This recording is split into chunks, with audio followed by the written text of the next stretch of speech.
परिचय। बच्चों, हम पादपों के बारे में अनेक बातें सीख चुके हैं। अब हम पादपों की वृद्धि, विकास एवं अन्य अनिवार्य गतिविधियां करने के लिए आवश्यक खनिज तत्वों के बारे में सीखेंगे। उपापचय तथा अन्य गतिविधियों हेतु आवश्यक अधिकांश पोषक तत्वों को पादप मृदा से ग्रहण करता है। मृदा जड़ों को स्थिर होने तथा वृद्धि करने के लिए स्थान उपलब्ध कराती है। ये जल धारण करती है, जिसमें मृदा के पोषक तत्व आयनों में परिवर्तित हो जाते हैं, जिस रूप में पौधे उन्हें उपयोग कर सकते हैं। उदाहरण के लिए पोटेशियम पर्णरंध्रों के खुलने और बंद होने में सहायता करता है। सभी अनिवार्य पोषक तत्वों की उपलब्धता के साथ पौधा भलीभांति जीवित बना रह सकता है। तो इस पूरे मॉड्यूल में हम पादपों हेतु अनिवार्य पोषक तत्वों के बारे में सीखेंगे। उद्देश्य। इस पाठ के अंत में आप निम्न करने में सक्षम हो जाएंगे। पादपों में खनिज अनिवार्यताओं को जानना, अनिवार्य खनिज तत्वों पर चर्चा करना, वृहद एवं सूक्ष्म पोषक तत्वों की भूमिका का वर्णन करना, अनिवार्य पोषक तत्वों की अपर्याप्तता के लक्षणों का वर्णन करना, सूक्ष्म तत्वों की आवश्यकता पर चर्चा करना, तत्वों के अवशोषण की क्रियाविधि का वर्णन करना, विलयों के स्थानांतरण पर विचार व्यक्त करना, नाइट्रोजन के उपापचय का वर्णन करना, पादपों की खनिज अनिवार्यताओं की अध्ययन विधि। चूंकि विश्व की जनसंख्या तेजी से बढ़ रही है, इसलिए हमें खाद्य की मांग पूरी करने के लिए अधिक विश्वसनीय तरीकों की आवश्यकता है। जल संवर्धन ऐसा ही एक तरीका है। जल संवर्धन वो तकनीक है जिसमें पादपों को मृदा के बिना पोषक विलयनों के घोल में उगाया जाता है। जल संवर्धन के लाभ। पादपों को कहीं भी उगाया जा सकता है। पादपों की वृद्धि नियंत्रित रहती है तथा जल और पोषक तत्वों का संरक्षण किया जाता है। अनिवार्य खनिज तत्व। Nitrogen, phosphorus, potassium, calcium, magnesium, sulphur, boron, chlorine, iron, manganese, zinc, copper, molybdenum तथा निकेल अनिवार्य खनिज तत्वों में आते हैं। अनिवार्यता का मापदंड। किसी तत्व को अनिवार्य माना जाता है यदि पादप उस तत्व की अनुपस्थिति में अपना जीवन चक्र पूर्ण न कर सकता हो, उस तत्व को किसी अन्य तत्व से प्रतिस्थापित नहीं किया जा सकता हो, वो तत्व पादप के उपापचय में प्रत्यक्षता सम्मिलित हो। अनिवार्यता निर्धारण के मापदंड। इन तत्वों को दो व्यापक श्रेणियों में बांटा जा सकता है। ये इस प्रकार हैं: वृहद पोषक और सूक्ष्म पोषक। वृहद पोषक वे पोषक जो भारी मात्रा में पौधों के ऊतकों में विद्यमान रहते हैं। कुछ वृहद पोषक हैं nitrogen, phosphorus, potassium. Nitrogen protein, chlorophyll और अन्य एंजाइम्स का एक मुख्य संघटक है जो पौधों के जीवन के लिए अनिवार्य होते हैं। फास्फोरस बीज अंकुरण, प्रोटीन निर्माण और लगभग वृद्धि की सभी अवस्थाओं में और पौधों में उपापचय के लिए आवश्यक है। पोटेशियम शुगर, कार्बोहाइड्रेट्स, प्रोटीन संश्लेषण के निर्माण और पौधों की जड़ों और अन्य भागों में कोशिका विभाजन के लिए आवश्यक होता है। सूक्ष्म पोषक तत्व। सूक्ष्म पोषक तत्व पौधों की वृद्धि के लिए अनिवार्य ऐसे तत्व होते हैं जिनकी आवश्यकता बहुत ही न्यून मात्रा में होती है। ये तत्व गौण तत्व भी कहलाते हैं। Boron, iron, chlorine, manganese, molybdenum और जिंक सूक्ष्म पोषक तत्व हैं। अनिवार्य पोषक तत्व। अनिवार्य तत्वों को 4 व्यापक श्रेणियों में बांटा जा सकता है। अनिवार्य तत्वों को कार्बन, ऑक्सीजन, हाइड्रोजन और नाइट्रोजन जैसे जैव अणुओं के घटकों के रूप में माना जा सकता है। अनिवार्य तत्वों को पादपों में ऊर्जा संबंधी रासायनिक यौगिकों के घटक के रूप में माना जा सकता है। उदाहरण के लिए क्लोरोफिल में मैग्नीशियम। अनिवार्य तत्व जो एंजाइमों को सक्रिय या उन्हें बाधित करते हैं। उदाहरण के लिए Zn2+ एल्कोहल डिहाइड्रोजिनेस को क्रियाशील करता है। कुछ अनिवार्य तत्व कोशिका के परासरणी विभव को परिवर्तित कर देते हैं। उदाहरण के लिए पोटेशियम पर्णरंध्रों के खुलने और बंद होने में एक महत्वपूर्ण भूमिका निभाता है। वृहत एवं सूक्ष्म पोषक तत्वों की भूमिका। नाइट्रोजन, इस तत्व की आवश्यकता सर्वाधिक मात्रा में होती है और इसका अवशोषण अमोनियम आयन, नाइट्रेट आयन और नाइट्राइट आयन के रूप में होता है। ये विभाज्योतक ऊतकों एवं सक्रिय उपापचयी कोशिकाओं के लिए आवश्यक होती है। ये प्रोटीन, हार्मोन, न्यूक्लिक अम्लों इत्यादि के संगठन में सहायता करता है। फास्फोरस, इसे पौधों के द्वारा फॉस्फेट आयनों के रूप में अवशोषित किया जाता है। ये कोशिका झिल्ली कुछ प्रोटीन, न्यूक्लिक अम्ल और न्यूक्लियोटाइड का भाग है और सभी फास्फोराइलेशन क्रियाओं के लिए आवश्यक है। पोटेशियम, इसे पोटेशियम आयनों के रूप में अवशोषित किया जाता है। ये पर्णरंध्रों के खुलने और बंद होने में कोशिका विभाजन में महत्वपूर्ण भूमिका निभाता है। वृहत एवं सूक्ष्म पोषक तत्वों की भूमिका। कैल्शियम, इसे पौधों के द्वारा कैल्शियम आयनों के रूप में अवशोषित किया जाता है। ये कोशिकाओं में जल संचरण को बढ़ाता है और कोशिका वृद्धि और विभाजन के लिए अनिवार्य होता है। कैल्शियम पादप ऊतक में संचित हो जाने के बाद गति रहित हो जाता है, जहां वृद्धि हेतु निरंतर आपूर्ति होती है। मैग्नीशियम, ये क्लोरोफिल अणु का संरचनात्मक घटक है और पौधों में कार्बोहाइड्रेट, शुगर और वसा के उत्पादन हेतु एंजाइमों की क्रियाविधि के लिए आवश्यक होता है।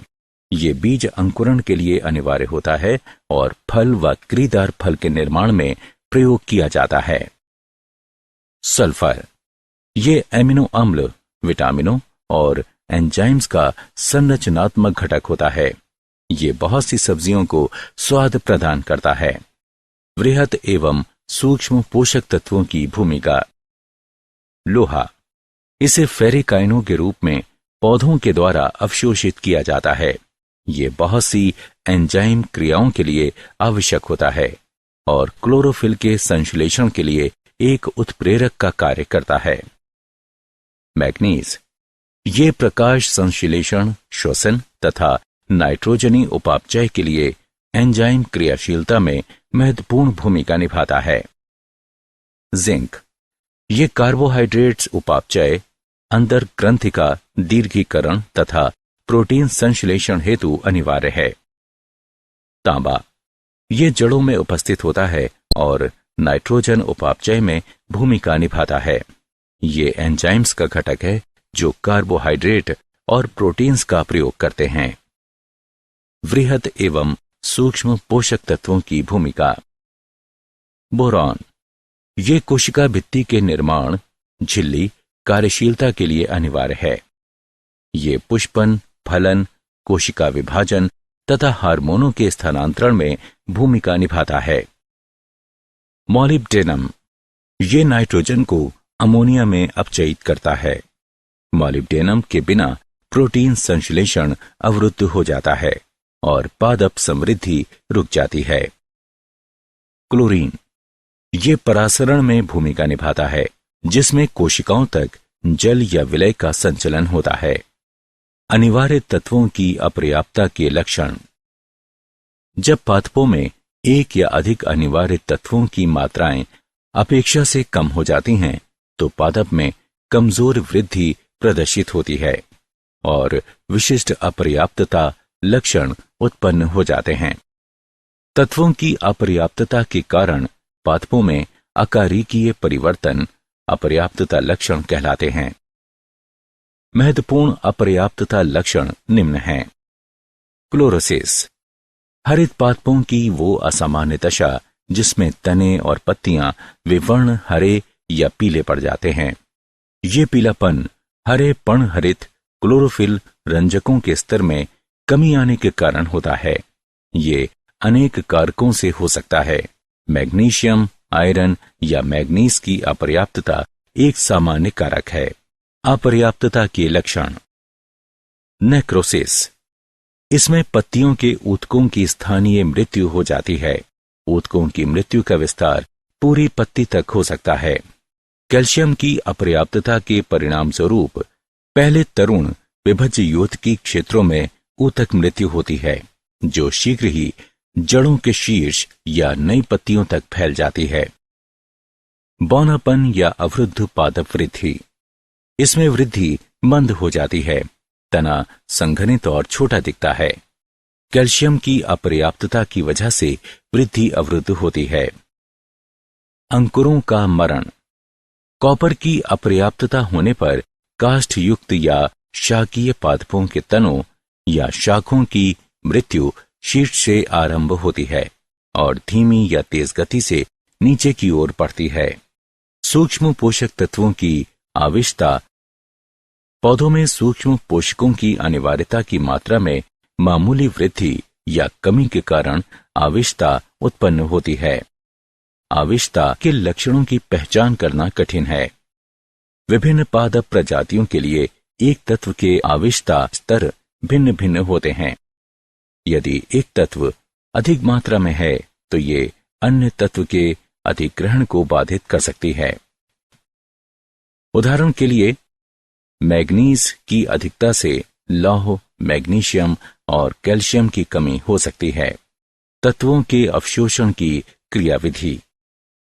आयनों की गति को अभिवाह कहते हैं। कोशिकाओं के अंदर आयनों की गति को अंतर्वाह और बाहर की गति को बहिर्वाह कहते हैं। खनिज आयनों का अधिग्रहण 2 चरणों में होता है। प्रथम अवस्था में पादप ऊतक खनिज विलयन में रखे जाते हैं। खनिज आयन तेजी से वाह्य कोशिकाओं एपोप्लास्ट में जाते हैं। द्वितीय अवस्था में खनिज आयन आंतरिक स्थान सिम्प्लास्ट में मंद गति से जाते हैं।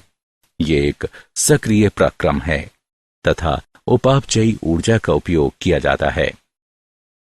विलयों का स्थानांतरण। खनिज लवणों का एक क्षेत्र से दूसरे क्षेत्र में जाना स्थानांतरण कहलाता है। जाइलम के माध्यम से खनिज लवण पादप के एक भाग से अन्य भाग तक स्थानांतरित होते हैं। मृदा अनिवार्य तत्वों के भंडार के रूप में। मृदा में तत्व अनेक रासायनिक रूपों में उपस्थित रहते हैं। तत्व मृदा विलयनों में आयनों के रूप में घुल सकते हैं। वे अविलय रूपों में रह सकते हैं। चूंकि तत्व मृदा में अपना स्वरूप परिवर्तित करते हैं, इसलिए एक गतिशील साम्यावस्था उपस्थित रहती है, जो मृदा की विभिन्न दशाओं जैसे कि विभिन्न आयनों की सांद्रता, पीएच तथा मृदा में वायु उपलब्धता आदि के अनुसार परिवर्तित होती है। मृदा में नाइट्रोजन स्थिरीकरण कराने वाले जीवाणु अन्य उपयोगी सूक्ष्म जीव भी होते हैं तथा ये जल भी धारण करते हैं। नाइट्रोजन का उपापचय। नाइट्रोजन चक्र। नाइट्रोजन यौगिक पृथ्वी पर समस्त जीवन रूपों के लिए अनिवार्य है। उदाहरण के लिए प्रोटीन और न्यूक्लियक अम्ल। नाइट्रोजन चक्र के निम्न चरण होते हैं: नाइट्रोजन स्थिरीकरण, आमोनीकरण, नाइट्रीकरण और विनाइट्रीकरण। नाइट्रोजन स्थिरीकरण। नाइट्रोजन के अमोनिया या अन्य नाइट्रोजन यौगिकों में परिवर्तित होने की प्रक्रिया नाइट्रोजन स्थिरीकरण कहलाती है।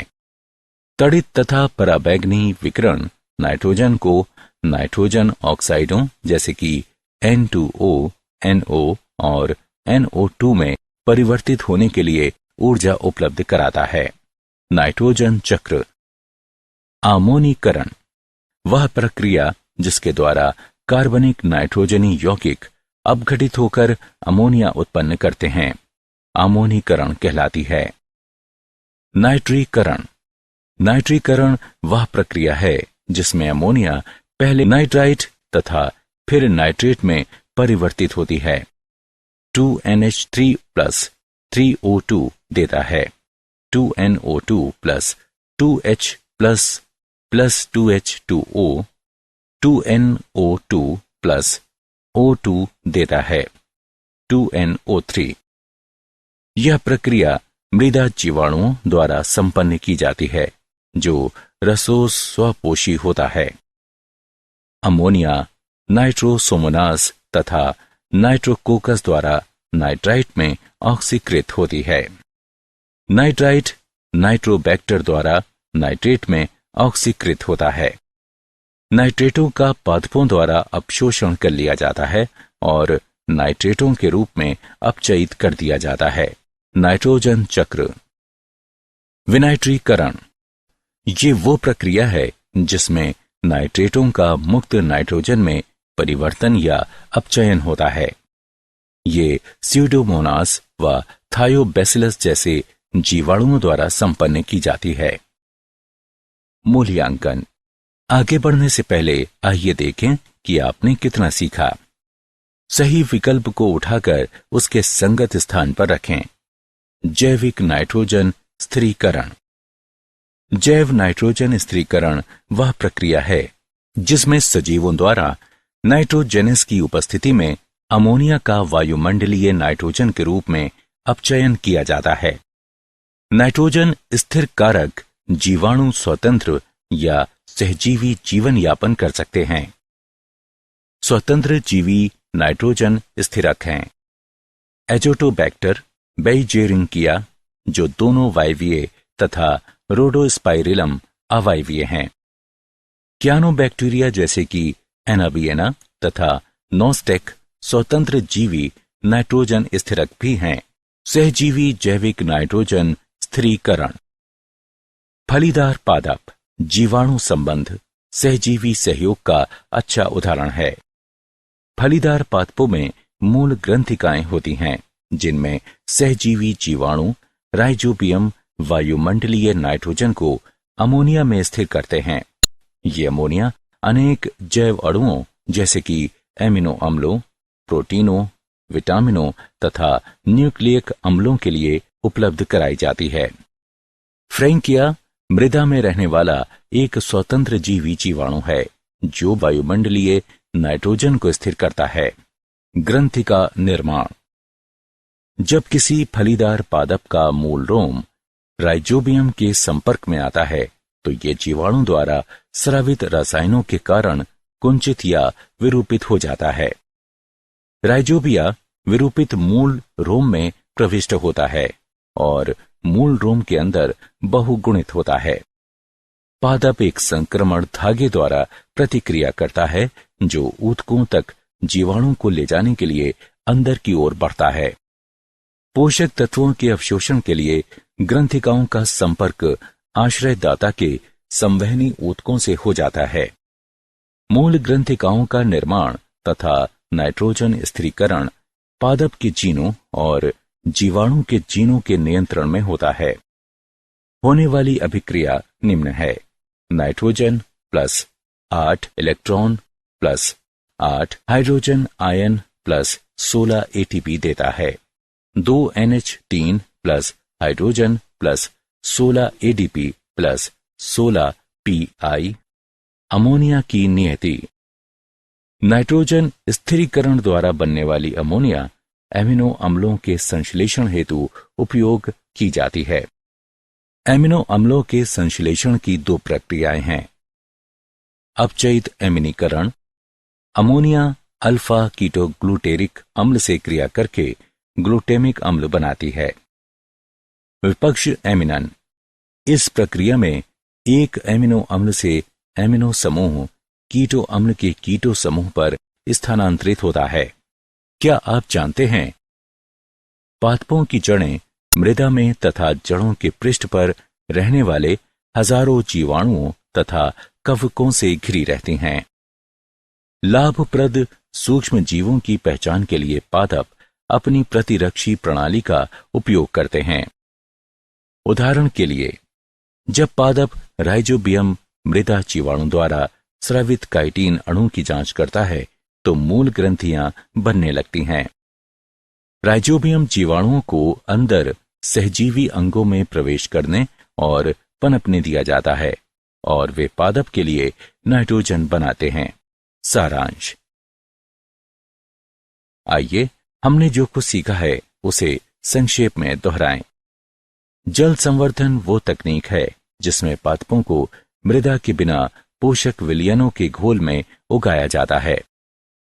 वृहद पोषक तत्व और सूक्ष्म पोषक तत्व तत्वों की दो व्यापक श्रेणियां हैं। वे पोषक जो भारी मात्रा में पौधों के ऊतकों में विद्यमान रहते हैं वृहद पोषक तत्व कहलाते हैं। सूक्ष्म पोषक तत्व ऐसे तत्व होते हैं जिनकी आवश्यकता बहुत ही न्यून मात्रा में होती है। क्लोरोसिस हरित पादपों की वो असामान्य दशा है जिसमें तने और पत्तियां विवर्ण हरे या पीले पड़ जाते हैं। नेक्रोसिस में पत्तियों के ऊतकों की स्थानीय मृत्यु हो जाती है। बौनापन या वृद्ध पादप वृद्धि में वृद्धि मंद हो जाती है। पौधों में सूक्ष्म पोषकों की अनिवार्यता की मात्रा में मामूली वृद्धि या कमी के कारण आविष्टता उत्पन्न होती है। खनिज लवणों का एक क्षेत्र से दूसरे क्षेत्र में जाना स्थानांतरण कहलाता है।